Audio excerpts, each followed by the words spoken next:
सतवा बाबा आश्रम में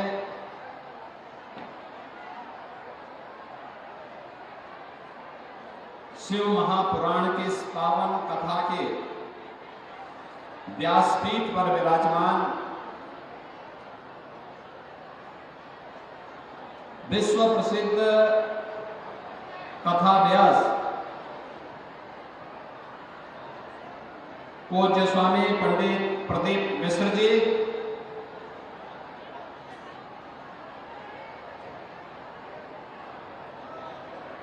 पूज्य सतवा बाबा की परंपरा में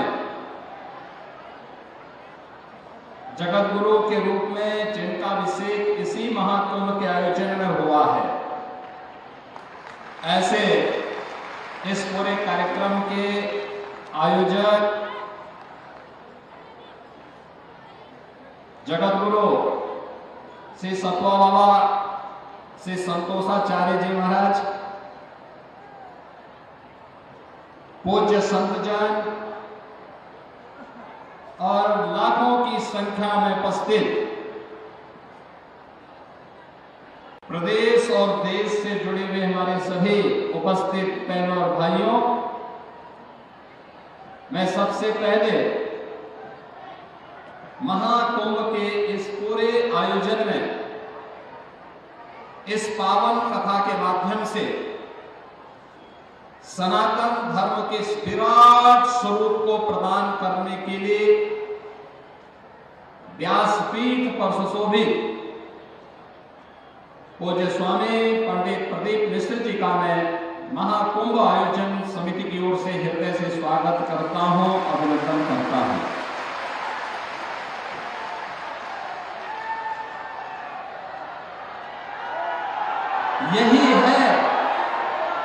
यही है विराट सनातन धर्म की एकता का संदेश जो इस कथा के माध्यम से हम सबको देखने को मिल रहा है।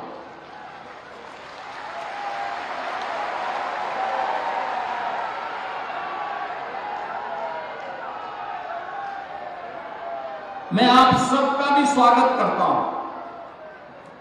हमारा सनातन धर्म अनुशासन पर बल देता है, अंतःकरण के अनुशासन के माध्यम से बाह्य अनुशासन को नियंत्रित करता है। और आपकी उपस्थिति, आपके द्वारा जिस धैर्य के साथ उनके वचनों को सुनकर के उसे आत्मसात करने के लिए अपने आप को तैयार किया गया है, सचमुच वह अत्यंत अभिनंदनीय है। आपका भी मैं हृदय से स्वागत करता हूं, अभिनंदन करता हूं। आपने महाकुंभ में देखा होगा 13 जनवरी से लेकर के आज 16 फरवरी है। इन 33 दिनों में बहनों और भाइयों लगभग 52 करोड़ लोग आज सायंकाल तक मां गंगा, यमुना और सरस्वती की पावन त्रिवेणी में आस्था की डुबकी लगा चुके होंगे। आप मुझे बताओ, दुनिया के अंदर क्या इतनी बड़ी संख्या कहीं एकत्र हो सकती है क्या? और जिस अनुशासन के साथ आप यहाँ बैठे हुए हैं, क्या इस रूप में किसी आयोजन में भागीदार बन सकती है क्या? कहीं नहीं। जो लोग सनातन धर्म को पोषते हैं वो इस विराट स्वरूप का दर्शन तो देखें। मुझे लगता है कि जिस दिन वो इस विराट स्वरूप का दर्शन देखेंगे, करेंगे, वो उन्हें स्वयं ही अपने वचनों पर आत्मग्लानि महसूस होगी।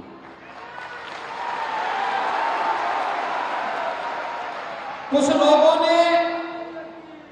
लोगों ने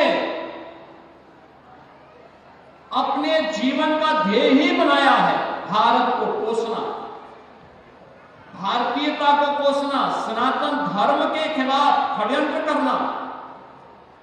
लेकिन उनके इस प्रकार के किसी भी साजिश और किसी भी अफवाह और किसी भी उस षड्यंत्र का शिकार हमारा सनातन धर्मावलंबी नहीं बन सकता, कभी नहीं बनेगा। वे हमेशा मोती खाए हैं, आगे भी खाएंगे। लेकिन बहनों और भाइयों, महाकुंभ प्रयागराज ने एकता का जो संदेश दिया है, ये पूरे देश के लिए, पूरी दुनिया के लिए संदेश है, हम सब के लिए भी है। और वह संदेश एक ही है कि महाकुंभ का संदेश या महाकुंभ से संदेश, एकता से ही अखंड रहेगा यह देश, एकता से ही अखंड रहेगा यह देश। हम सबकी एकता इस देश की अखंडता का आधार बनेगा। और भारत अखंड है, सुरक्षित है, तो हम भी उसमें सुरक्षित हो जाते हैं।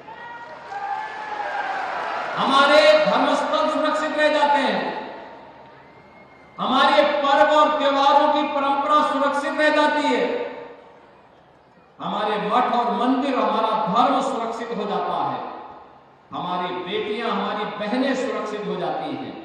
और उसी सुरक्षा के साथ जोड़ने के लिए हमें एकता के संदेश के साथ जोड़ना होगा। मुझे बहुत अच्छा लगा कि सतवा बाबा बीच में बोल रहे थे कि कथा करें न करें, मैंने कहा भी देखो ना शब्द मत निकालिए। एक बार जब संकल्प हो गया है तो मैंने कहा पंडित प्रदीप मिश्रा जी को प्रयागराज में कथा के लिए जरूर आमंत्रित करिए। यद्यपि हम लोगों को अभी कुछ ही दिन पहले काशी में भी इस पावन कथा के साथ जुड़ने का अवसर प्राप्त हुआ था और काशी में भी यही विराट स्वरूप था। लेकिन सचमुच यह विराट स्वरूप ही महाकुंभ का वास्तविक स्वरूप है। और आज तो एक कथा विराम भी होने जा रही है, महाकुंभ के अवसर पर विराम होगी। बाकी तो कथा तो मैं हर 10 दिन में सुनता हूं कि पंडित प्रदीप मिश्रा जी की कथा फलानी जगह है, और उन सभी स्थलों पर यही विराट स्वरूप देखने को मिलता है। सचमुच आप सभी अभिनंदनीय हैं। सनातन धर्म के इस अभियान के साथ बिना किसी नाम लपेट के हमें आगे बढ़ के काम करना है, बिना किसी संकोच के। और हम सबको इस पर गौरव की अनुभूति करनी चाहिए कि हम सनातन धर्मावलंबी हैं।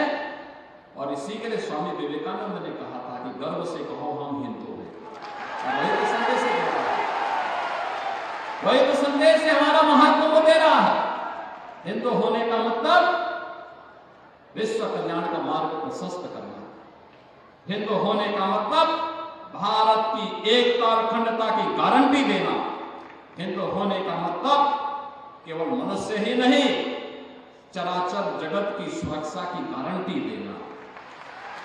और उस हिंदू होने पर हम सबको गौरव की अनुभूति करनी चाहिए। और महाकुंभ का यही संदेश है।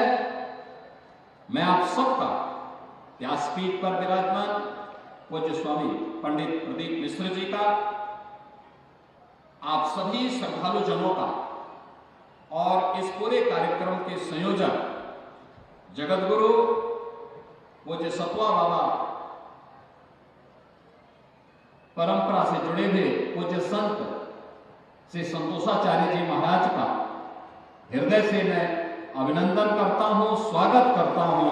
और आप सबके प्रति अपनी मंगलमय शुभकामनाएं व्यक्त करते हुए मां गंगा से, भगवान प्रयागराज से, यहाँ के इष्ट भगवान बेनी माधव जी से यही प्रार्थना करता हूँ, मां गंगा से ही प्रार्थना करता हूँ कि वो आपकी मनोकामनाओं को पूर्ण करें। इस कथा का फल आप सबको प्राप्त हो, इस विश्वास के साथ आप सबके प्रति मेरी मंगलमय शुभकामनाएं वाणी को देता हूं विराम। जय जय श्री राम। बहुत बहुत साधुवाद। आज कथा के विराम पर ऐसा लगा कि स्वयं